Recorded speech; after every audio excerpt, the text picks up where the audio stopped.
সেরা বাংলা গল্পে আপনাদের স্বাগতম। আজকে আমরা শুনব অনিশ দেবের ভূতনাথের ডায়েরি। গল্পটা শেষ পর্যন্ত শোনার অনুরোধ রইল। আশা করি আপনারা শিহরিত হবেন। আর যদি ভালো লাগে অবশ্যই সাবস্ক্রাইব করবেন আমাদের ইউটিউব চ্যানেলটিকে। আসুন শুরু করি ভূতনাথের ডায়েরি।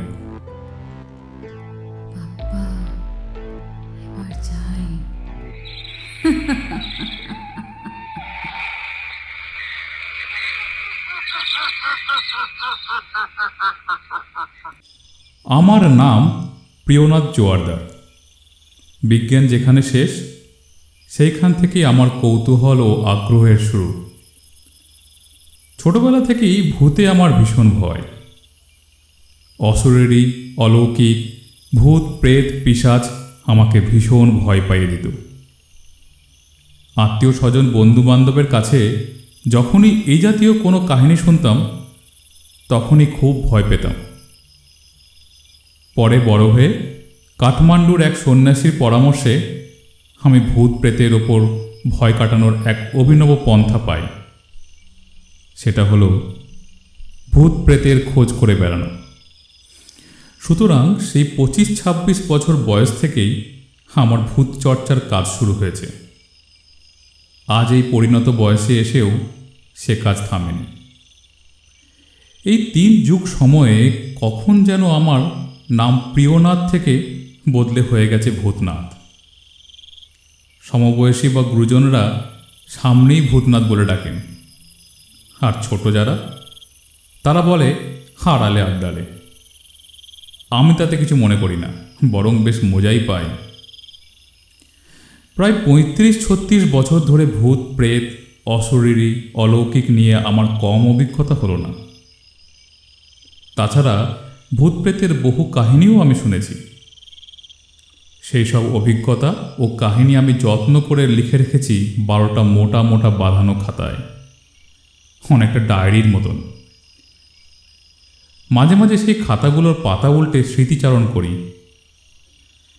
সম্প্রতি আমার আলাপ হয় এক কলমচির সঙ্গে। আলাপ করে জানলাম তিনি নাকি বানিয়ে বানিয়ে ভূতের গল্প লেখেন। তখন আমি হেসে আমার খাতাগুলোর কথা তাকে বলি। শুনে তার উৎসাহ দেখে কে? আমার মিনমিনে ওজোর আপত্তি আগ্রাহ্য করে তিনি খাতাগুলো নিয়ে যান।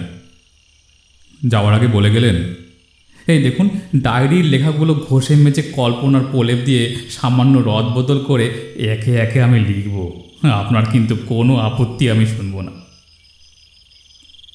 ভদ্রলোক আমার চেয়ে বয়সে অনেক ছোট, তাই একরকম স্নেহের বশেই তাকে আমি অনুমতি দিয়েছি।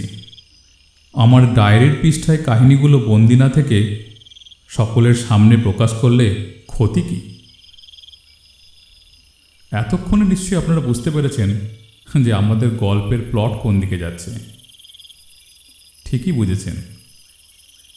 ভূতনাথবাবুর ডায়েরি থেকে আমরা একে একে তার অভিজ্ঞতার কথা শুনব। প্ল্যানচেট শব্দটা প্রথম কে উচ্চারণ করেছিল সেটা আমি জানি না, তবে তাকে আমি দোষ দিতেও চাই না। কারণ সে রাতে শেষ পর্যন্ত যা হয়েছিল তার জন্য আমরা কেউই দায়ী ছিলাম না। দায়ী ছিল একমাত্র নিয়তি। ঘটনার শুরু সায়েন্স কলেজের ক্যান্টিনের আড্ডা থেকে। পিকেসি এর ক্লাস কেটে আমরা 5 জন চায়ের কাপ সামনে রেখে টাইটানিক নিয়ে তুমুল তর্ক করছিলাম। বিষয় ছিল কেট বেশি সুন্দর দেখতে না মাধুরী দীক্ষিত। হঠাৎই রমেশ তিওয়ারি বলে উঠল, এই পরশু রাতে আমি জুমিলিয়াকে স্বপ্ন দেখেছি। আমাদের আড্ডা চুপ করে থেমে গেল। সবাই চুপ। কারণ জুমেলিয়া 3 মাস আগে অ্যাক্সিডেন্টে মারা গেছে। ও আমাদের সঙ্গেই পড়ত। মাস 3 আগে আমরা, মানে বিটেক 3rd ইয়ারের স্টুডেন্টরা, সৌনকদের মাইকেলনগরের বাগানবাড়িতে পিকনিক করতে গিয়েছিলাম। দলে আমরা মোট 17 জন ছিলাম। পিকনিকটা ছিল একেবারেই আমাদের নিজেদের ব্যাপার, ফলে কোনো স্যার ট্যার সঙ্গে যাননি। শীতের ছুটির দিনটা আমাদের দারুণ কেটেছিল। টেপ রেকর্ড চালিয়ে দিয়ে নাচ গান, স্যারেদের ক্যারিকেচার, ব্যাডমিন্টন, তাস, জমাটি আড্ডা, একটু আধটু নেশা করা, তারপর কবজি ডুবিয়ে মাংস ভাত। দিনটা সবাই দারুণ এনজয় করেছিল। তাছাড়া সৌনকদের বাগান বাড়িটাও ছিল চমৎকার, বিশাল গাছগাছালির বাগান, আর তার সঙ্গে প্রকাণ্ড মাপের দোতলা বাড়ি। কলকাতায় যে নির্জনতার দেখা পাওয়াই ভার, এখানে তাকে দেখে কে? তাই হারিয়ে যাওয়ার কোনো মানা ছিল না। জোড়ায় জোড়ায় অনেকে হারিয়েও গেছি। দিনটা আমার স্পষ্ট মনে আছে দুটি কারণে। সেদিন আমি সুচন্দাকে প্রথম চুমু খেয়েছিলাম, আর ফেরার সময় যশোর রোডের ওপর জুমেলিয়া অ্যাক্সিডেন্টে মারা যায়। সেদিন ওর সিগারেট খাওয়ার ঝোঁক চেপেছিল। একে তো পিকনিকে হুল্লোড় করে এক দু পেগ খেয়ে একটু টিপসি ছিল, তার ওপর একটু জেদি। তাই ফেরার পথে জেদ ধরল এক্ষুনি ওর ক্লাসিক সিগারেট চাই। আমাদের কারো সঙ্গে ক্লাসিক ছিল না। আমরা অন্য ব্র্যান্ড ওকে দিতে চাইলাম, কিন্তু ওর সেই এক কথা, দেখ আমার বাপি ক্লাসিক ছাড়া খায় না, আমারও ওইটাই চাই right now, so stop the bloody বাজ। বাস থামিয়ে জুমেলিয়া একা একাই নেমে পড়েছিল। রাস্তা পার হয়ে গিয়েছিল একটা পান সিগারেটের দোকানে। তারপর ফেরার সময় একটা ট্রাক ওর সিগারেট খাওয়ার স্বাদ চিরজীবনের মতন শেষ করে দিল। ট্রাকটার একটা হেডলাইট খারাপ ছিল, আর জুমেলিয়ার নজর ছিল ঝাপসা, ফলে চোখের পলকে সব শেষ হয়ে গেল। জুমেলিয়ার সঙ্গে আমাদের ক্লাসের বাপ্পাদিত্যের একটু আছে, কিন্তু বাপ্পা নিজেও সেদিন একটু আধটু আউট ছিল। তার উপরে জুমেলিয়া হলো বড়লোক বাবা মায়ের একমাত্র মেয়ে, আদুরে এবং জেদি। সুতরাং ওর ভবিতব্য কেউ বদলাতে পারেনি। নির্জন শীতের রাস্তায় সেই মর্মান্তিক দুর্ঘটনা আমাদের সাংঘাতিক এক ধাক্কা দিয়েছিল। আমরা পাথর হয়ে গিয়েছিলাম। বাপ্পাদিত্য প্রায় 2 মাস পাগলের মতো হয়ে গিয়েছিল, তারপর কোনো রকমে সামলে উঠেছে। এখনও ও প্রায় আনমনা হয়ে পড়ে, ক্লাসের পড়ায় মনোযোগ দিতে পারে না, সব কিছু ভুল করে। অথচ ও পড়াশোনায় দারুণ ছিল। বিটেক পার্ট 1 থেকে পার্ট 2 মিলিয়ে ওর র্যাঙ্ক 2nd। জানি না ফাইনাল ইয়ারে কীরকম রেজাল্ট করবে ও। জুমেলিয়ার থেঁতলানো দেহটা এখনও আমার চোখের সামনে ভাসে। ওর ফর্সা সুন্দর মুখটা অটুট ছিল। গাড়ির হেডলাইটের আলোয় ওর মুখ দেখে মনেই হয়নি ও আর নেই। ঠোঁটের কোণে এক চিলতে হাসি, অপলক 2 চোখে অনেক স্বাদ ও স্বপ্ন, আর ঠোঁটের বাঁদিকে ছোট্ট কালো জরুলটা বরাবরের মতোই সুন্দর। বাপ্পা ওই জরুলটার জন্য পাগল ছিল। আমরা 5 জনই সেই পিকনিকে ছিলাম। আমি, বাপ্পা, রমেশ তিওয়ারি, সৌনক আর ঐন্দ্রিলা। রমেশের কাণ্ডজ্ঞান বেশ কম, যখন যা মনে হয় হুটহাট করে বলে দেয়, যেমন এখন। বাপ্পার অবস্থা জেনে শুনেও ও ফস করে জুমেলিয়ার কথা তুলে বসল। তাছাড়া আমরা অনেকেই জানি জুমেলিয়ার ব্যাপারে তিওয়ারির ইন্টারেস্ট ছিল। ভালো করে বাংলা শেখার জন্যে ও আমাকে আড়ালে বহুবার ধরেছে, বলেছে, রঙ্গন ইয়ার আমাকে 2-3 বাংলা ডায়লগ শিখিয়ে দে। আমি হেসে জানতে চেয়েছি, কেন রে, কোথায় অ্যাপ্লাই করবি? জুমেলিয়ার কথা তিওয়ারি আর বলতে পারেনি, কারণ ও জানতো বাপ্পাকে আমরা সবাই ভালোবাসি। এমনকি ঐন্দ্রিলাও বাপ্পাকে মনে মনে চাইতো। পরে সৌনকের সঙ্গে ওর রিলেশন হয়। তিওয়ারি জুমেলিয়ার কথা বলা মাত্রই আমাদের আলোচনার বিষয় পাল্টে গেল। আলোচনা শুরু হলো পিকনিক আর জমিকে নিয়ে। আমার খুব অস্বস্তি হচ্ছিল। মনে মনে চাইছিলাম এই আলোচনা বন্ধ হোক, কিন্তু তা হয়নি। ধাপে ধাপে আলোচনা পৌঁছে গেল আত্মা, প্রেতাত্মা, প্ল্যানচেট, শিয়াস, প্রেতচক্র এইসব দিকে। তবে প্ল্যানচেট শব্দটা প্রথম কে উচ্চারণ করেছিল তা আমার মনে নেই। ঐন্দ্রিলা এক চুমুকে চায়ের কাপ শেষ করে বলল, আমার বড় জেঠু ছোটবেলায় খুব প্ল্যানচেট করতেন। নাম করা সব লোকেদের নাকি ডেকে আনতেন। একবার নাথুরাম গডসেকে ডেকেছিলেন। তখন অন্ধকার ঘরের মধ্যে গুলির শব্দ শুনেছিলেন। সৌনক হো হো করে হেসে বলল, যত সব লাটাই ঘুরি, আরেকটু তোল্লাই দিলেই বলবি মহাত্মা গান্ধীর হারাম কথাটাও তিনি নাকি শুনতে পেয়েছিলেন। ঐন্দ্রিলা রীতিমতো খেপে গিয়ে বলে উঠল, প্ল্যানচেটে তুই কি বুঝবি? তোর কাছে তো সব কিছু ট্যান হয়ে বেরিয়ে যায়। আমি ওদের শান্ত করার জন্য বললাম, দেখ তোরা যাই বল, প্ল্যানচেট ব্যাপারটা বোধহয় একেবারেই বোগাস নয়। আমি একজনকে জানি। বাপ্পা আমাকে বাধা দিয়ে বলল, আমি জুমিকে প্রায় স্বপ্ন দেখি, কিছুতেই ওকে ভুলতে পারছি না। কথা বলতে বলতে বাপ্পা মাথা নিচু করল, চোখ বুজে চোখের কোণে আঙুল দিয়ে টিপতে লাগলো। ওর পিঠটা বারবার কেঁপে উঠতে লাগলো। বুঝতে কোনো অসুবিধা হলো না যে বাপ্পা কাঁদছে। ঐন্দ্রিলা বাপ্পার পিঠে হাত বুলিয়ে দিল এবং বিষণ্ণ গলায় বলল, অন্য কথা ভাবার চেষ্টা কর। জুমি আর নেই, ওর কথা ভেবে শুধু শুধু কষ্ট পাচ্ছিস।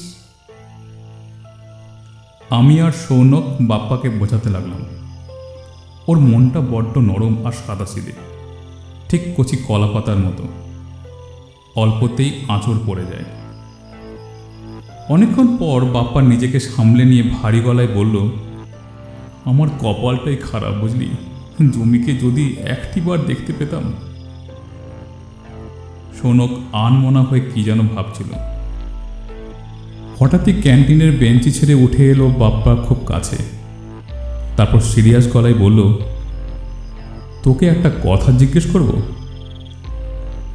বাপ্পা অবাক হয়ে মুখ তুলে তাকালো ওর দিকে। আমরাও বিমূঢ় হয়ে চেয়ে রইলাম সৌনকের চোখে। সৌনক আবার বলল, একটা কথা তোকে জিজ্ঞেস করব। কি কথা?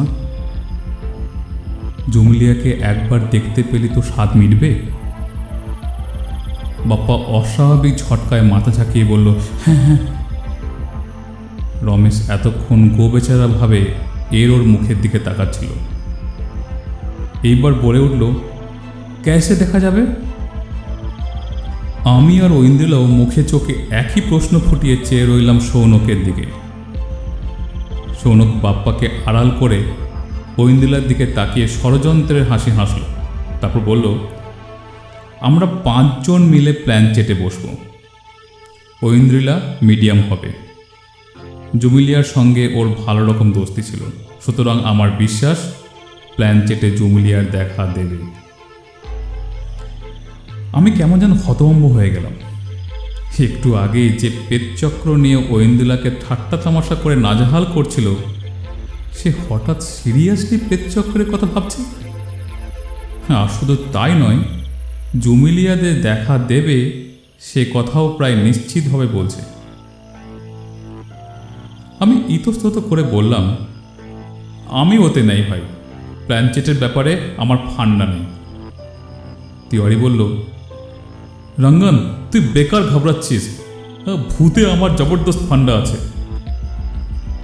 পৃথিবীতে হেন কোনো বিষয় নেই যাতে রমেশ তিওয়ারির ফান্ডা নেই। সাধে কি আমরা ওকে ফান্ডামেন্টাল তিওয়ারি বলে খেপাই? ঐন্দ্রিলা বলল, তিওয়ারির ফান্ডার ওপর ঠিক রিলাই করা যাবে না বুঝলি। রঙ্গন, তুই ব্যাপারটা নিয়ে একটু পড়াশোনা কর। আমি তোকে প্রচুর বইপত্র দিয়ে দেবো। তোর হোম টাস্ক হয়ে গেলে তারপর আমরা কাজে নামব। আমি বাপ্পাকে দেখছিলাম। ওর মুখ চোখে এক অদ্ভুত উজ্জ্বল আভা ফুটে উঠেছে। জুমিলিয়াকে একটিবার দেখার জন্য ও সত্যিই পাগল হয়ে গেছে। तिवारी बोल ओ रंगन पढ़ाशोना करे करुक हम भी थोड़ा बहुत स्टाडी करके आसबो किन्तु कोथाय बसे प्लान चेट करबी আমরা মুখ চাওয়াচাওয়ি শুরু করতেই সৌনক বলল, মাইকেল নগরে আমাদের বাগান বাড়িতে হবে। জায়গাটা জমির হেভি পছন্দ ছিল। আমি বললাম, প্ল্যানচেটের ব্যাপারটা রাতে হলেই ভালো হয় বলে শুনেছি। যদি সেটাই হয় তাহলে সে রাতে আমরা ফিরতে পারবো না। ঐন্দ্রিলা কি আমাদের সঙ্গে থাকতে পারবে? কাকিমা কি পারমিশন দেবেন?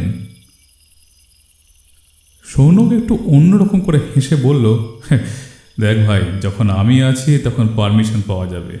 আমরা তো ফাইনাল পরীক্ষার পরই সেটেল করব। কি বলো মিতি? মিতি ঐন্দ্রিলার ডাক নাম। সৌনক মাঝে মাঝেই ওকে ওই নামে ডাকে। মজা করে বলে, ওর ডাক নামটা জ্যামিতি থেকে এসেছে। ঐন্দ্রিলা বলল, মায়ের প্ল্যানচেটের ব্যাপারে খুব ইন্টারেস্ট। তাছাড়া জুমিকে চিনত। জুমি আমাদের বাড়িতে বেশ কয়েকবার গেছিল। জুমিকে প্ল্যানচেট করা হবে শুনলে মা হয়তো আমার সঙ্গে যেতে চাইবে। আরে বাস, তাহলে তো দারুণ হবে। কাকিমার হাতে রান্না খাওয়া যাবে, আর ঠিক পিকনিকের মতো, বলল সৌনক। বাপ্পাদি তো বিড়বিড় করে বলল, জুমিলিয়াকে যদি দেখাতে পারিস, তোদের কাছে আমি এভার গ্রেটফুল থাকব। ঐন্দ্রিলা আমার দিকে আঙুল তুলে বলল, রঙ্গন, কাল থেকে তোমার প্ল্যানচেটের প্রজেক্ট শুরু। কালই আমি বড় জেঠুর কাছ থেকে এক গাদা বইপত্র চেয়ে নিয়ে আসবো। ব্যাপারটা সেদিন পিকনিক গোছে শুনিয়েছিল, কিন্তু শেষ পর্যন্ত মোটেই সেরকম হয়নি। ঐন্দ্রিলার দেওয়া বইপত্র নিয়ে পড়াশুনো শুরু করেছিলাম বটে, কিন্তু শেষ পর্যন্ত দেখলাম তার কোনো প্রয়োজন হলো না। কারণ ঘটনার দিন ঐন্দ্রিলার ওর মায়ের সঙ্গে মাঝবয়সী এক ভদ্রলোককে নিয়ে হাজির হলো। মাইকেলনগর যাওয়ার পথে তার সঙ্গে আমাদের আলাপ পরিচয় হলো। ভদ্রলোকের নাম প্রিয়নাথ জোয়ারদার। ভূত প্রেতের ব্যাপারে আগ্রহের সীমা নেই। প্রেতাত্ম চর্চায় একেবারে ওস্তাদ মানুষ। ঐন্দ্রিলার বড় জেঠুর খুব বন্ধু। আমাদের প্ল্যানচেটের মতলবের কথা জানতে পেরে নিজেই আগ বাড়িয়ে সঙ্গী হয়ে এসেছেন। প্রিয়নাথ জোয়ারদারের মাথার কপাল থেকে শুরু করে বেশ বড় মাপের টাক, চোখে মোটা ফ্রেমের চশমা, দীর্ঘ সৌম্যকান্তি ফর্সা চেহারা, পরনে গাঢ় রঙের প্যান্ট আর নীল সাদা স্ট্রাইপ দেওয়া শার্ট, পুরু ঠোঁটে সিগারেট। ওকে দেখে সিনেমা বা নাটকের লোক বলে মনে হয়।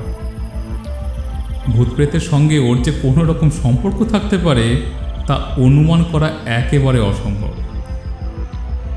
এরকম একজন বিচিত্র সঙ্গী পেয়ে মাইকেলনগরে যাওয়ার পথে সময়টা দারুণ কাটল আমাদের। প্রিয়নাথের ভরাট গলা, আর কথাও বলে ভারী চমৎকার। আমরা জুমির ব্যাপারটা ওকে জানিয়েছিলাম। এখন জুমিকে ঘিরে নানা ঘটনার কথা বলছিলাম। শুধু বাপ্পা চুপচাপ বসেছিল, আর ঐন্দ্রিলাও ওর মায়ের পাশে বসে কেমন যেন আনমনা উদাস দেখে মনে হচ্ছিল ভেতরে ভেতরে জটিল কোনো অঙ্ক কষছে। প্রিয়নাথ যখন বলেছিলেন, জানো তো, ভূত চর্চা করি বলে সবাই আমার নাম দিয়েছে ভূতনাথ, তবে ওতে আমি কিছু মাইন্ড করি না। কোনো কিছু নিয়ে গবেষণা করাটা তো আর খারাপ নয়। এই ধরো না, এই লাইনে না এলে আমি মাইকেল ফ্যারাডের ভূতের কথা জানতেই পারতাম না। মাইকেল ফ্যারাডের ভূত?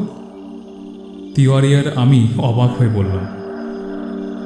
প্রিয়নাথ হেসে বললেন, হ্যাঁ, শুনতে অবাক লাগলেও মাইকেল ফ্যারাডের ভূত।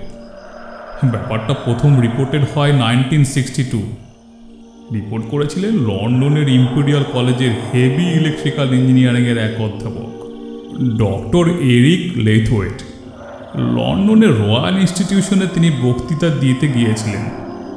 বক্তৃতা দেওয়ার সময় তিনি হঠাৎ টের পেলেন তার কাছে ফ্যারাডের ছায়া সরিয়ে দাঁড়িয়ে আছে। ফ্যারাডের পেট তাকে যেন বলল, now it's all right lad, you are doing fine. Lethwaite যখন অন্য বিজ্ঞানীদের একথা জানালেন, তখন অনেকেই স্বীকার করলেন যে তাদেরও এরকম অভিজ্ঞতা হয়েছে। তোমরা নিশ্চয়ই জানো, সালটা 1813। রয়্যাল ইনস্টিটিউশনে Faraday sir Humphry Davy laboratory assistant হিসেবে কাজ করতেন। পরে 1833-তে তিনি ডেভির জায়গায় প্রফেসর অফ কেমিস্ট্রি হয়েছিলেন। হাতের সিগারেটে বেশ কয়েকবার টান দিয়ে প্রিয়নাথ সেটা গাড়ির জানলা দিয়ে ফেলে দিলেন। তারপর হেসে বললেন, লেইথওয়েটের ব্যাপারটা ওখানেই শেষ হয়নি। 1964-এ ক্রিসমাসের ছুটিতে লেইথওয়েট আবার রয়্যাল ইনস্টিটিউশনে যান। উদ্দেশ্য ছিল স্কুলের ছেলে মেয়েদের জন্য বেশ কয়েকটা বক্তৃতা দেওয়া। এই ধরনের বক্তৃতা মালার ব্যাপারে ফ্যারাডে নিজেই একসময় শুরু করেছিলেন।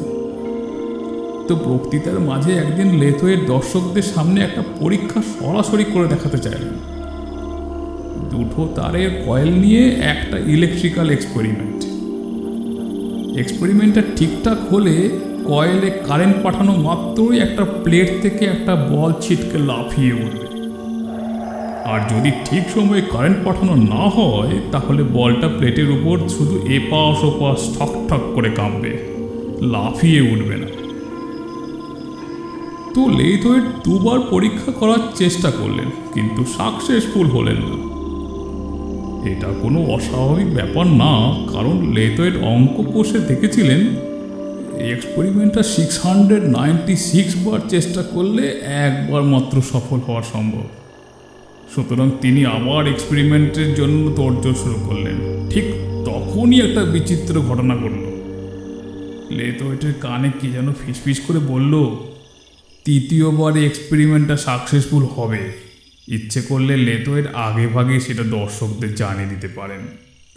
লেইথওয়েট ভীষণ অবাক হয়ে গিয়েছিলেন, কিন্তু কী ভেবে তিনি সত্যি সত্যি দর্শকদের আগাম জানিয়ে দিলেন এইবার পরীক্ষাটা সফলই হবে। একটু থামলেন প্রিয়নাথ, তারপর ছোট্ট করে হেসে বললেন, সত্যি সত্যি থার্ডবারে এক্সপেরিমেন্টটা সাকসেসফুল হয়েছিল। কাকিমা মানে মিতির মা জিজ্ঞাসা করে বসলেন, কানে কানে ওরকম কি কথা বলেছিল? প্রিয়নাথ এবার শব্দ করে হাসলেন, সেটাও কি আর বলে দিতে হবে? আমি মাইকেল ফ্যারাডের কথা ভাবছিলাম। কোথা থেকে জুমি তার মধ্যে ঢুকে পড়ল। আমি যেন স্পষ্ট শুনতে পেলাম জুমিলিয়া আমাকে বলছে, চটপট কর, তোদের সঙ্গে দেখা করার জন্য আমি ছটপট করছি। প্রায় সঙ্গে সঙ্গে যশোর রোড থেকে বাঁদিকে বাঁক দিয়ে আমাদের গাড়ি মাইকেল নগরে ঢুকে পড়ল। অন্ধকার কখন যেন পা টিপে টিপে নেমে এসেছে। রাস্তার সামান্য আলো কিংবা ছোটোখাটো দোকানপাটের আলো তাকে ঠেলে দূরে সরিয়ে রাখার আপ্রাণ চেষ্টা করছে, কিন্তু আমার মনে হলো অন্ধকার যেন শিকারী বাঘের মতো গাছ গাছালির মাথার ওপর ওত পেতে অপেক্ষা করছে, সুযোগ পেলেই ঝাঁপিয়ে পড়ে সব গ্রাস করবে। প্রিয়নাথ বললেন, তোমরা সবাই জুমিলিয়ার কথা ভাবো, প্ল্যানচেট সাকসেসফুল হওয়ার জন্য এটা খুব জরুরি। সৌনক বলল, আমরা তো রাত 10টায় বসবো, তাহলে এখন থেকে ভাবার কি দরকার? এসব ব্যাপারে আঙ্কেল এক্সপার্ট, আঙ্কেল যা বলেন তাই শুনবি। তিওয়ারি বলল, আমি কিন্তু শুরু সে তনমন দিয়ে জুমির কথাই ভাবছি, খেয়াল করছিস? আমরা ওর অ্যাক্সিডেন্টের স্পটের ওপর দিয়ে এলাম। ব্যাপারটা আমিও খেয়াল করেছি, কিন্তু ইচ্ছে করে সে কথা আর মুখে উচ্চারণ করিনি। কিন্তু রমেশটার তো কাণ্ডজ্ঞান নেই। দেখলাম বাপ্পা 2 হাত মুখ ঢেকে মাথা ঝুঁকিয়ে বসে পড়েছে। সৌনকদের বাগান বাড়ির পাশের মাঠে গাড়ি রেখে আমরা লোহার সদর দরজার কাছে গিয়ে দাঁড়ালাম।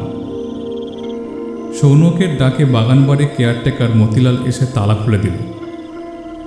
দরজার পাল্লা ঠেলতেই গা শিউরে ওঠা ক্যাঁচ ক্যাঁচ শব্দ হল। আমি অবাক হয়ে ভাবছিলাম, মাত্র 3 মাস আগে এই বাগান বাড়িতে এসে আমরা কত হৈহুল্লোড় করে গেছি। তখন জায়গাটাকে দারুণ লেগেছিল, অথচ আজ এখানে ঢুকতেই কীরকম যেন গা ছমছম করছে। বাগানের গাছ গাছালির পাশ দিয়ে এগোতে এগোতে সৌনক প্রিয়নাথকে লক্ষ্য করে বলল, আঙ্কেল, আজ আমাদের মিশন সাকসেসফুল হবেই। তারপর ঐন্দিলার দিকে তাকিয়ে বলল, কি বল মিতি? ঐন্দ্রিলা আনমনভাবে বলল, হ্যাঁ, হতেও পারে। প্রিয়নাথ সৌনককে জিজ্ঞাসা করল, তুমি কি করে এত শিওর হচ্ছে বলো তো? তুমি কি কিছু ফিল করছো? অনেক সময় প্রেতাত্মারা আসার আগে মনের ওপর ছাপ ফেলে জানায়। সৌনক খানিকটা বিব্রত হয়ে বলল, না, সেরকম কিছু না, এমনি মনে হচ্ছে এই আর কি। প্রিয়নাথ আর কোনো কথা বললেন না, তবে ওর কপালে কয়েকটা ভাঁজ যেন চোখে পড়ল। আমরা সৌনকদের বাড়িতে ঢুকে পড়লাম। প্রায় 1.5 কাঠা জুড়ে দোতলা বাড়ি। সৌনকের দাদুর নামে বাড়িটার নাম রাখা হয়েছে ভুজঙ্গ নিবাস। বাড়িটার বয়স 30-35 বছরের হবে। বাড়িতে ঢুকেই কাকিমা আর মিতি রান্নাঘরের দিকে রওনা হলো। প্রথমে আমাদের চা জল খাবারের ব্যবস্থা, তারপর রাতের আয়োজন। আমরা 7 জন যে আজ এখানে আসবো আর থাকবো সে কথা মতিলালকে আগেই টেলিফোনে বলা হয়েছিল, তাই সব ব্যবস্থাই ও আগেই করে রেখেছিল। কিন্তু কাকিমা আর মিতি রান্নাঘরের দিকে রওনা হতেই প্রিয়নাথ ওদের ডাকলেন, মিসেস ঘোষ, 1 মিনিট একটু দাঁড়িয়ে যাও। প্রিয়নাথ আঙ্কেলকে ঘিরে আমরা 6 জন দাঁড়িয়ে পড়লাম। ওর কথা শোনার জন্য অপেক্ষা করতে লাগলাম। বাল্বের আলোয় বিশাল হল ঘরে আমাদের লম্বা লম্বা ছায়া পড়েছে। প্রিয়নাথ কখন যেন আমাদের দলপতি হয়ে পড়েছেন। একটু কেশে নিয়ে হাত ঘড়ি থেকে তিনি বললেন, এখন 6টা বাজে, ঠিক 9টায় আমরা খেতে বসবো। সেই বুঝে রান্নাবান্না করবেন, আর ঠিক 10টায় আমরা পেট চর্চা শুরু করব।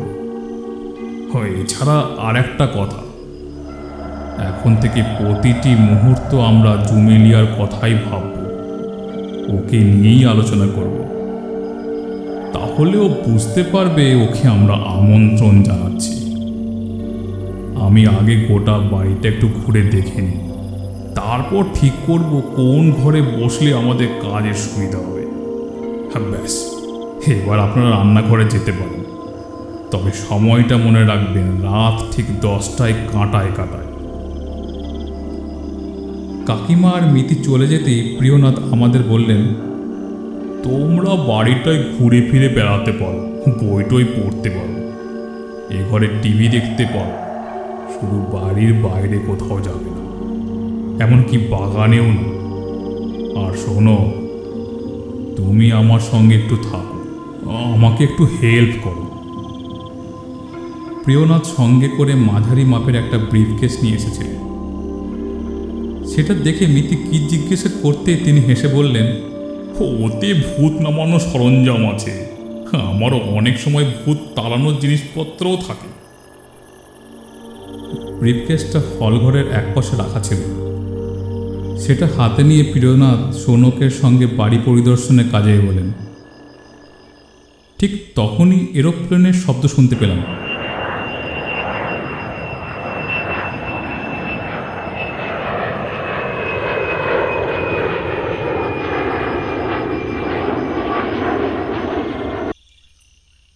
সৌনকদের বাগান বাড়িটা এয়ারপোর্টের এত কাছে যে সবসময় এরোপ্লেন ওঠানামার একটা বিকট শব্দ শোনা যায়। বাপ্পাদিত্য হলঘরের একটা খোলা জানলার সামনে বসেছিল। লক্ষ্য করলাম জানলার বাইরেটা এখন অন্ধকার হয়ে এসেছে, কিন্তু তা সত্ত্বেও বাপ্পা বাইরের অন্ধকারের দিকে তাকিয়ে কি যেন দেখতে চেষ্টা করছে। তিওয়ারি হলঘরে অস্থিরভাবে পায়চারি করছিল। হঠাৎই আমার কাছে এসে বলল, এই রঙ্গন, কুছ টের পাচ্ছে? আমি অবাক হয়ে বললাম, কই না তো। ও চাপা গলায় বলল, আমি টের পাচ্ছে। আমি ঘরের ওই কোণটায় গিয়েছিলাম, ওই আলমারিটার পাশে, তো শুনলাম কে যেন সফটলি বলল, রমেশ, আমি তোকে ফোন করবো। কি বলবো তোকে, একদম স্পষ্ট জুমিলিয়ার গলা। রঙ্গন ইয়ার, মেরা তো ডর লাগ রা ইয়ার। আমি তিওয়ারিকে ইশারায় চুপ করতে বললাম। আমার ভয় হচ্ছিল বাপ্পা কথা শুনলে আপসেট হয়ে পড়বে, কিন্তু তিওয়ারি কি ভুল বকছে? আমি ওর মুখের দিকে তাকিয়ে ভয়ের ছাপ দেখতে পেলাম। তাই সাহস দেওয়ার জন্য বললাম, ভয়ের কিছু নেই, প্রিয়নাথ আঙ্কেল আছে তো আমাদের সঙ্গে। তিওয়ারিকে দেখে মনে হলো না ও খুব একটা ভরসা পেল। ও তাড়াতাড়ি গিয়ে টিভির সুইচটা অন করে দিল, তারপর একটা চেয়ার টেনে নিয়ে বসে পড়ল টিভির সামনে। আমার কেমন একটা অস্বস্তি হচ্ছিল। সৌনকদের বাড়িটা আজ কেমন যেন অদ্ভুত লাগছিল আমার। এই বাড়ির সব ঘরেই সাধারণ বাল্ব, কোনো টিউব লাইট নেই। পিকনিকের দিন তাতে কোনো অসুবিধা হয়নি, কিন্তু আজ বাল্বের আলো যেন কেমন মলিন রহস্যময় লাগছে। আর সেই সঙ্গে অদ্ভুত দীর্ঘ মাপের বিকৃতি সব ছায়া, আমাদের এই চেনা জিনিসের ছায়া, অথচ কেমন যেন অচেনা। আবার একটা প্লেনের শব্দ শুনতে পেলাম। মনে পড়ে গেল জমিরা গত বছর প্লেনে করে আন্দামান বেড়াতে গেছিল। কি আশ্চর্য, আমরা দেখছি অনিচ্ছায় ইচ্ছায় যে কোনো প্রসঙ্গে জমিলাকে জড়িয়ে ফেলছি। তিওয়ারি কি তাহলে টেলিফোনের কথা ভাবছিল? হবে হয়তো। ফার্স্ট ইয়ারে পড়ার সময় ও প্রায় জমিকে ফোন করত। ঠিক এমন সময় টেলিফোনের রিং শুনতে পেলাম। দোতলায় ফোন পাচ্ছে। তিওয়ারি আর বাপ্পাকে বলে আমি দোতলায় রওনা হলাম। রাত যত ঘন হচ্ছে ততই যেন শীত শীত ভাবটা বাড়ছে, অথচ পথে আসার সময় শীত খুব একটা টের পায়নি। সিঁড়ি দিয়ে উঠে সামনে একটা ছোট মাপের ঘর, সেই ঘরে টেলিফোনটা রাখা। ঘরে পা দিয়েই দেখি সৌনক রিসিভার হাতে নিয়ে দাঁড়িয়ে। আমাকে দেখেই চোখ টিপে বলল, নে তোর ফোন, সুছন্দা। সুছন্দা এখানে আমাকে ফোন করবে আমি তা জানতাম, তাই টেলিফোনের শব্দ পেয়েই ওপরে রওনা হয়েছিলাম। ফোনে কথা বলতে বলতেই নজর পড়ল পাশের ঘরে প্রিয়নাথ ব্যস্তভাবে চলাফেরা করছে। সৌনকের দিকে তাকাতেই ও ইশারা করে বলল, ওই ঘরটাকেই প্রিয়নাথ প্ল্যানচেটের জন্য পছন্দ করেছে। আমি জানি ওই ঘরটার পরেই আছে লম্বা বারান্দা, আর তার পাশেই কাদের যেন বিশাল বাগান। সেই বাগান গাছ আর আগাছা সমান দাপটে রাজত্ব করছে। সুছন্দার সঙ্গে কথা বলতে বলতে আমি খোলা জানলা দিয়ে বাইরে তাকিয়েছিলাম। অন্ধকারে জোনাকি পোকার আলো চোখে পড়ছিল। আর কেন জানি না জুমিলিয়ার কথা খুব মনে পড়ছিল আমার। বাল্বের আলোয় দেওয়ালে আমার ছায়া নড়ছিল। সেই বিচিত্র ছায়ার দিকে তাকিয়ে আমার মনে হঠাৎ বলে উঠল, আজ রাতে জমির সঙ্গে দেখা হবেই। অন্ধকারে হাতে হাত ধরে আমরা জুমিলিয়ার জন্য অপেক্ষা করছিলাম। একটা টেবিলকে ঘিরে আমরা 6 জন চুপচাপ বসেছিলাম, আর প্রিয়নাথের নির্দেশ মতো জুমিলিয়ার কথা ভাবছিলাম। ঘরের সব কটি জানলা দরজা বন্ধ। এক কোণে একটা কাঠের বাক্সের আড়ালে একটা বড় মোমবাতি জ্বলছে। মোমবাতির আলো দেওয়ালে পড়ে আবছা একটা আলোর আভা তৈরি করেছে। আলোটা যাতে মলিন হয় সেজন্য প্রিয়নাথ আড়ালের ব্যবস্থা করেছে। আমাদের সামনের টেবিলে একটা ডিজিটাল থার্মোমিটার আর কম্পাস রয়েছে। মাঝে মাঝে পেন্সিল টর্চ জ্বেলে প্রিয়নাথ সে দুটো রিডিং দেখছেন। প্রিয়নাথের পাশেই বসে আছে বাপ্পাদিত্য। ওর সামনে একটা বড় সাদা কাগজ আর পেন্সিল। প্রিয়নাথ ফিসফিস করে বললেন, বাপ্পা, আমি বললেই তুমি পেন্সিলটা হাতে তুলে নেবে, আলতো করে ধরে রাখবে কাগজের ওপর, যাতে ইচ্ছে শক্তি দিয়ে কেউ তোমাকে দিয়ে কিছু লিখিয়ে নিতে পারে। বাপ্পা চাপা গলায় বলল, ঠিক আছে, কিন্তু পেন্সিল ধরতে গেলে তো আমাকে রঙ্গনে হাত ছেড়ে দিতে হবে। ছেড়ে দেবে? প্রিয়নাথ তারপর আমাকে উদ্দেশ্য করে বললেন, রঙ্গন, তুমি তখন বাপ্পাকে টাচ করে থাকবে। বাপ্পার ডান পাশ থেকে আমি জবাব দিলাম, ওকে। ব্যাস, আর কোনো কথা নয়। সৌনক জিজ্ঞেস করল, আমিও কি একটা কাগজ পেন্সিল নেব? প্রিয়নাথ সিদ্ধান্তের সুরে বললেন, না, আমি নাম ধরে না ডাকলে কেউ সাড়া দিও না। মিসেস ঘোষ, আপনিও না। আবার সবাই চুপচাপ। একটা ব্যাপার আমার অদ্ভুত লাগছে, যে সৌনক কখনো ভূত প্রেতে বিশ্বাস করে না, সবসময় প্ল্যানচেট ইত্যাদি নিয়ে রঙ্গব্যঙ্গ করে, সে যেন এই প্ল্যানচেটের ব্যাপারে এসে থেকেই অতি আগ্রহ দেখাচ্ছে আর বারবার বলছে আমাদের মিশন সাকসেসফুল হবেই। ঐন্দ্রিলা আমাদের সঙ্গে হাত ধরাধরি করে বসে নেই, কারণ ও মিডিয়াম হয়েছে। প্রিয়নাথ ওকেই মিডিয়াম হিসেবে বেছে নিয়েছে। কাকিমা এ ব্যাপারে সামান্য খুঁতখুত করলেও সৌনক আর ঐন্দ্রিলার উৎসাহেতে তিনি আর না বলতে পারেননি। তাছাড়া প্রিয়নাথ বলেছেন আমাদের মধ্যে ঐন্দ্রিলাই সবচেয়ে ভালো মিডিয়াম হবে, কারণ ও জুমিলিয়ার সমবয়সী মেয়ে। ঘরের সবচেয়ে গাঢ় অন্ধকার অংশে মিতি স্থির হয়ে বসে আছে। ওকে দেখতে না পেলেও ওকে আমরা অনুভব করতে পারছি। ওর হাত দুটো সরু সাদা সুতো দিয়ে বেঁধে দিয়েছেন প্রিয়নাথ। বাঁধার সময় তিওয়ারি বলেছে, এ কাচ্চে ধাগে তো স্যার টান মারলে ছিঁড়ে যাবে। প্রিয়নাথ উত্তরে বলেছেন, ঐন্দ্রিলা তো আর নিজে নিজে সুতো ছিঁড়বে না, যাকে আমরা ডাকছি সে যদি চায় তবেই সুতো ছিঁড়বে।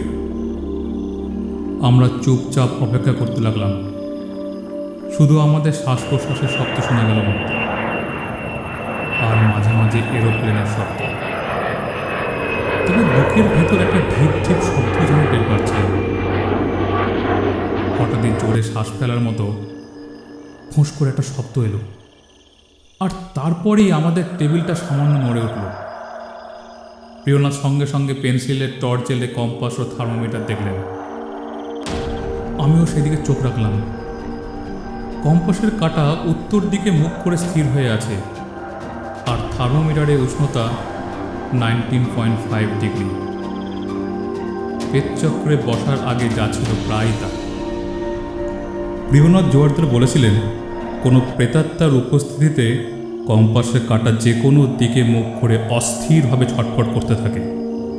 অনেক সময় বন বন করে পাক খায়, আর উষ্ণতা নামতে থাকে নিচের দিকে। ফলে আমি একটু স্বস্তি পেলাম। প্রিয়নাথ চাপা অথচ স্পষ্ট গলায় প্রশ্ন করলেন, কেউ কি এসেছেন? কোনো উত্তর পাওয়া গেল না। তবে মনে হলো যেন আচমকা শ্বাস টানার একটা শব্দ পেলাম। তারপর আবার সব চুপচাপ। বাপ্পা বোধহয় টেনশন আর সইতে পারছিল না। প্রিয়নাথের নির্দেশ না মেনে ও ফিসফিস করে প্রশ্ন করল, কে? জুমি? আমাদের পাথর করে দিয়ে ফিসফিস করে কেউ জবাব দিল। শব্দটা এক টানা সুরে দীর্ঘশ্বাসের মতো বেরিয়ে এলো, যেন বিশাল কোনো বেলুন থেকে ধীরে ধীরে বাতাস বেরিয়ে যাচ্ছে। প্রিয়নাথ উত্তেজিতভাবে ধমক দিয়ে বললেন, বাপ্পা, কি হচ্ছে? তারপর অন্ধকার লক্ষ্য করে আবার প্রশ্ন ছড়ে দিলেন, কেউ কি এসেছেন? কিন্তু কোনো উত্তর পাওয়া গেল না। পরক্ষণে যা দেখলাম তাতে আমার চেতনায় কেউ যেন ভারী এক হাতুড়ি দিয়ে নিষ্ঠুরভাবে আঘাত করল। মিতি কখন যেন ওর চেয়ার ছেড়ে উঠে এসেছে। মোমবাতির আলোর সামান্য আভায় ওকে আবছাভাবে দেখা যাচ্ছে। কিন্তু এ কোন মিতি? ও কালচে রঙের একটা চুড়িদার পরেছিল, সেটা এখন ভৌতিক আলখাল্লার মতো লাগছে। ওর মুখে মুখাভিনেতার মতো সাদা রং মাখা। কেউ কি রং মাখিয়েছে, নাকি ভয় পেয়ে ফ্যাকাশে হয়ে গেছে ওর মুখ? ওর মুখে সাদা রঙের জন্যই ওর ঠোঁটের বাঁদিকে একটা কালো জরুল নজরে পড়ল, ঠিক জুমেলিয়ার মতো। কিন্তু মিতির মুখে তো কোনো জরুল নেই। হঠাৎ করে এ জরুল এলো কোথা থেকে? হাত দুটো বিচিত্র ভঙ্গিতে মাথার ওপর তুলে মিতি এপাশ ওপাশ তুলছিল। বড় বড় শ্বাস ফেলতে ফেলতে ও বাপ্পাদিত্যের নাম ধরে ফিস ফিস করে দুবার ডেকে উঠল। প্রিয়নাথ চাপা গলায় আদেশের সুরে বললেন, বাপ্পা, পেন্সিলটা নিয়ে রেডি হও। বাপ্পার হাত যে কাঁপছিল সেটা আমি বেশ টের পাচ্ছিলাম। ও আমার হাত ছেড়ে পেন্সিল নিয়ে তৈরি হলো। আমি অন্ধকারে আন্দাজ করে ওর কাঁধ ছুঁয়ে বসে রইলাম। প্রিয়নাথ পেন্সিল টর্চ জেলে কম্পাস আর থার্মোমিটার দেখলেন। সেখানে কোনো পরিবর্তন নজর পড়ল না। তিনি উৎকণ্ঠিত গলায় প্রশ্ন করলেন, কেউ কি এসেছেন? উত্তরে ঐন্দ্রিলা খলখল করে হেসে উঠল। কাকিমা একটা ভয়ের চিৎকার করে উঠলেন। টেবিলে খটখট করে কয়েকবার শব্দ হলো। আমার বুকের ভেতরে একটা পাগল যেন দুর্মুষ পিটছিল। ঠিক এমন সময় একটা এরোপ্লেনের শব্দ শোনা গেল। সৌনকদের বাড়ির ওপর দিয়ে উড়ে যাওয়া প্রতিটি প্লেনের শব্দ ঠিক একইভাবে ক্ষীণ থেকে শুরু করে জোরালো হয়। তারপর গো গো শব্দটা কমজোরি হয়ে ক্রমে দূরে মিলিয়ে যায়। কিন্তু এইবারের শব্দটা আচমকা মাঝপথে থেমে গেল। কেউ যেন গলা টিপে একটা কথা বলা পুতুলকে থামিয়ে দিল। ভীষণ অবাক হয়ে গেলাম। প্লেনটা আকাশ থেকে গেল কোথায়? কিন্তু ভাবার আর সময় পেলাম না, কারণ ঠিক তখনই ঐন্দ্রিলা পাগলের মতো দিক বিদিক জ্ঞান শূন্য হয়ে মাথা ঝাঁকাতে লাগলো। সে কি মাথা ঝাঁকানি? যেন একটা মাথা নাড়া বুড়ো পুতুলের পা ধরে কেউ পাগলের মতো ঝাঁকাচ্ছে। এই অবস্থাতেই মিতি বাপ্পার নামটা ফিস ফিস করে বলছিল। আর স্পষ্ট টের পেলাম ঘরে উষ্ণতা কমছে। ভীষণ শীত করছে আমাদের। প্রিয়নাথ পেন্সিল টর্চ জেলে থার্মোমিটার আর কম্পাস দেখল। ঘরের উষ্ণতা প্রায় 10 ডিগ্রি, আর কম্পাসে কাঁটাটা বন বন করে ঘুরছে। প্রিয়নাথ একরকম চিৎকার করে জিজ্ঞাসা করলেন, কেউ কি এসেছে? উত্তরে মেয়েটি আবার খল খল করে হেসে অদ্ভুত চেরা গলায় বলল,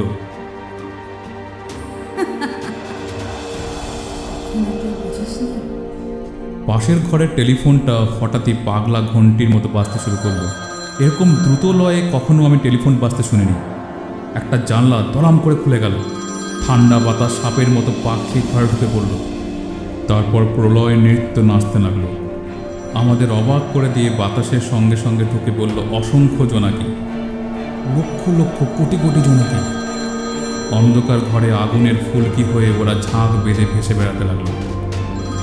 ওদের এলোমেলো ভেসে বেড়ানো দেখে বাতাসের স্রোত বোঝা যাচ্ছিল। তিওয়ারি আর্তনাদ করে একটা শব্দ বের করলো, তারপর চেঁচিয়ে উঠে বলল, জুগনু জুগনু। ততক্ষণে ঠান্ডায় আমরা ঠক ঠক করে কাঁপতে শুরু করেছি। আর কাকিমা মিতি, মিতি বলে ডেকে ডেকে হাউমাউ করে কাঁদতে শুরু করল। মিতি পাগলের মতো মাথা ঝাঁকাচ্ছিল। হঠাৎই ও শখ খাওয়া মানুষের মতো ছিটকে পড়ল মেঝেতে। টেলিফোনের ঘন্টি তখনও কিন্তু থামেনি। প্রিয়নাথ চেঁচিয়ে বললেন, শোনক, লাইটটা জ্বেলে দাও। তারপর চেয়ার ছেড়ে উঠে ছুটে গেলেন মোমবাতির কাছে। ওটা তুলে নিয়ে ঐন্দ্রিলার কাছে গেলেন। ঘরের মধ্যে ঠিক কী যে হচ্ছিল মনে করে বলতে পারবো না। শুধু মনে আছে এলোমেলো ভয়ের চিৎকার, কথাবার্তা আর টেলিফোনের পাগলা ঘন্টি। সৌনক ঘরের আলো জ্বেলে দিয়ে চিৎকার করে বলল, 1 মিনিট। সবাই শোনো, এসব ভয়ের কিছু নেই। এই ব্যাপারটা পুরোটাই সাজানো নাটক। মুহূর্তে সব চিৎকার চেঁচামেচি থেমে গেল। সৌনক ফোন ধরার জন্য এগোতেই ফোনের ঘন্টিটাও আচমকা চুপ করে গেল। আমরা সবাই তখন মিতিকে ঘিরে দাঁড়িয়ে আছি। ও চোখ বুজে মেঝেতে চিত হয়ে পড়ে আছে। কিন্তু এ কি অদ্ভুত চেহারা হয়েছে মিতির। ও সারা মুখে সাদা রং, ঠোঁট জোড়া টুকটুকে লাল, ঠোঁটের বাঁদিকে একটা কালো জরুল আঁকা রয়েছে। প্রিয়নাথ মিতির ওপর ঝুঁকে পড়ে ওকে নানাভাবে পরীক্ষা করতে লাগলো। সৌনকর পাশে এসে দাঁড়ালো, তারপর ঠাট্টার হাসি এসে বলল, আঙ্কেল আপনি উঠে পড়ুন, মিতির কিচ্ছু হয়নি। বাপ্পাকে একটু সারপ্রাইজ দেওয়ার জন্য আমি আর মিতি নকল ভূত নামানোর প্ল্যান করেছিলাম। ওর হাত ব্যাগে মেকআপের জিনিস ছিল, অন্ধকারে লুকিয়ে মুখে মেখে নিয়েছে। আর জুমিলিয়ার এফেক্টটা আনার জন্য ভুরু আঁকার পেন্সিল দিয়ে জরুল নিয়েছে। আর সবাই যে এরকম ব্যাপক ভয় পেয়ে যাবে সেটা আমরা ভাবিনি। রমেশ তিওয়ারি হতভম্ব মুখ করে দাঁড়িয়েছিল। জোনাকিগুলোর দিকে দেখিয়ে আমতা আমতা করে সৈন্যকে জিজ্ঞেস করলো, তাহলে এই যজ্ঞগুলো এলো কোথা থেকে? জোনাকিগুলো তখনও ঘরের ভেতরে উঠছিল, তবে ঘরের আলোয় ওদের অনেক নিষ্প্রভ লাগছিল। সৌনক থতমত খেয়ে বলল, সেটা জানি না। প্রিয়নাথ কপালে হাত চেপে মিতির পাশে উবু হয়ে বসেছিলেন। সৌনকের দিকে ঘুরে তাকিয়ে গম্ভীর গলায় বললেন, টেলিফোনটা অমন পাগলের মতো বাজছিল কেন? আর প্লেনের গর্জনটা বা মাঝপথে থেমে গেল কেন? আর ঐন্দিলা যেভাবে মাথা চাকাচ্ছিল, মানুষ কি অমনভাবে মাথা চাকাতে পারে? সৌনক কি বলবে ভেবে পাচ্ছিল না। বিব্রত অপরাধী মুখে চুপ করে দাঁড়িয়ে রইল। কাকিমা মিতির ওপর ঝুঁকে পড়তে যাচ্ছিলেন। প্রিয়নাথ চিৎকার করে বাধা দিয়ে বললেন, খবরদার, এখন ওর কাছে এগোবেন না। আমি যেন নিজেকেই প্রশ্ন করলাম, সৌনক আর ঐন্দিলা মিলে এসব কারসাজি করেছে? তাহলে টেম্পারেচার এরকম কমে গেল কেমন করে? বেশ শীত করছে, তাছাড়া কম্পাসের নিডলটাই বা এমন বন বন করে ঘুরছিল কেন? সৌনক বলল, ওই টেবিলের শব্দগুলো আমি করেছিলাম, আর কথা ছিল মিতি বাপ্পার নাম ধরে কয়েকবার ডাকবে। ও আর কিছু করেছে কিনা আমি জানি না, ওকে ডাকুন, ও বলতে পারবে। ঐন্দ্রিলার ওপরে ঝুঁকে পড়ে সৌনক ডেকে উঠল, মিতি, মিতি ওঠ, সবাই খুব ভয় পেয়ে গেছে। চিত হয়ে বিচিত্র ভঙ্গিতে শুয়ে থাকা ঐন্দ্রিলা কোনো সাড়াই দিল না। প্রিয়নাথ ওর কবজি ধরে বসেছিলেন। আমাদের ভয় পাওয়া মুখগুলোর দিকে এক পলক নজর বুলিয়ে তিনি ভারী গলায় বললেন, ও আর উঠবে না, সি ইজ ডেড। আমি এতক্ষণ ধরে ওর পালস খোঁজার চেষ্টা করছিলাম। যদি পারো তো কেউ একজন ডাক্তারকে ডেকে আনো। প্রিয়নাথের কথায় আকুল ঝড় বয়ে গেল ঘরে। সৌনক মিতির নাম ধরে পাগলের মতো ডেকে উঠে ওর ওপর ঝাঁপিয়ে পড়তে গেল। কাকিমার বুক ফাটা কান্না শুরু হয়ে গেল একই সঙ্গে। কিন্তু আবেগের ঝড় বেড়ে ওঠার আগেই বাজ পড়ার মতো একটা শব্দ হলো। টেলিফোনটাও আগের অদ্ভুত ঢঙে হঠাৎই বাজতে শুরু করলো। মোমবাতির আলোটা একবার কেঁপে উঠে নেমে গেল, কিন্তু বাল্বের আলোয় আমাদের দেখতে কোনো অসুবিধা হলো না। মিতির মৃতদেহের মুখটা ধীরে ধীরে হাঁ হয়ে যেতে লাগলো। দেখতে দেখতে ওর টুকটুকে লাল ঠোঁট জোড়া ফাঁক হয়ে গোল গর্তের চেহারা নিল। একটা অপার্থিব হাসি শোনা গেল ওর মৃতদেহের ভেতর থেকে, আর তারপরেই একটা সবুজ রঙের মুখ দেখা গেল ওর মুখের গহ্বরে। ওর ঠোঁট চিরে মুখের গর্ত দিয়ে প্রাণপণ চাপে ঠেলে বেরিয়ে এলো মাথাটা। গোটা মাথায় কেমন এক চকচকে লালা জড়ানো। মাথাটা মাপে ছোট ফুটবলের মতো, চোখ দুটো টানা টানা ঢুলঢুলু, সারা মুখে অসংখ্য ভাঁজ, আর ঠোঁটের বাঁদিকে একটা কালো জরুল। মাথাটা নেশাগ্রস্ত চোখে এপাশ ওপাশ তাকিয়ে আমাদের একবার দেখল, তারপর ফিসফিসে হিমেল ছড়ে বলল, বাপ্পা, এবার যাই।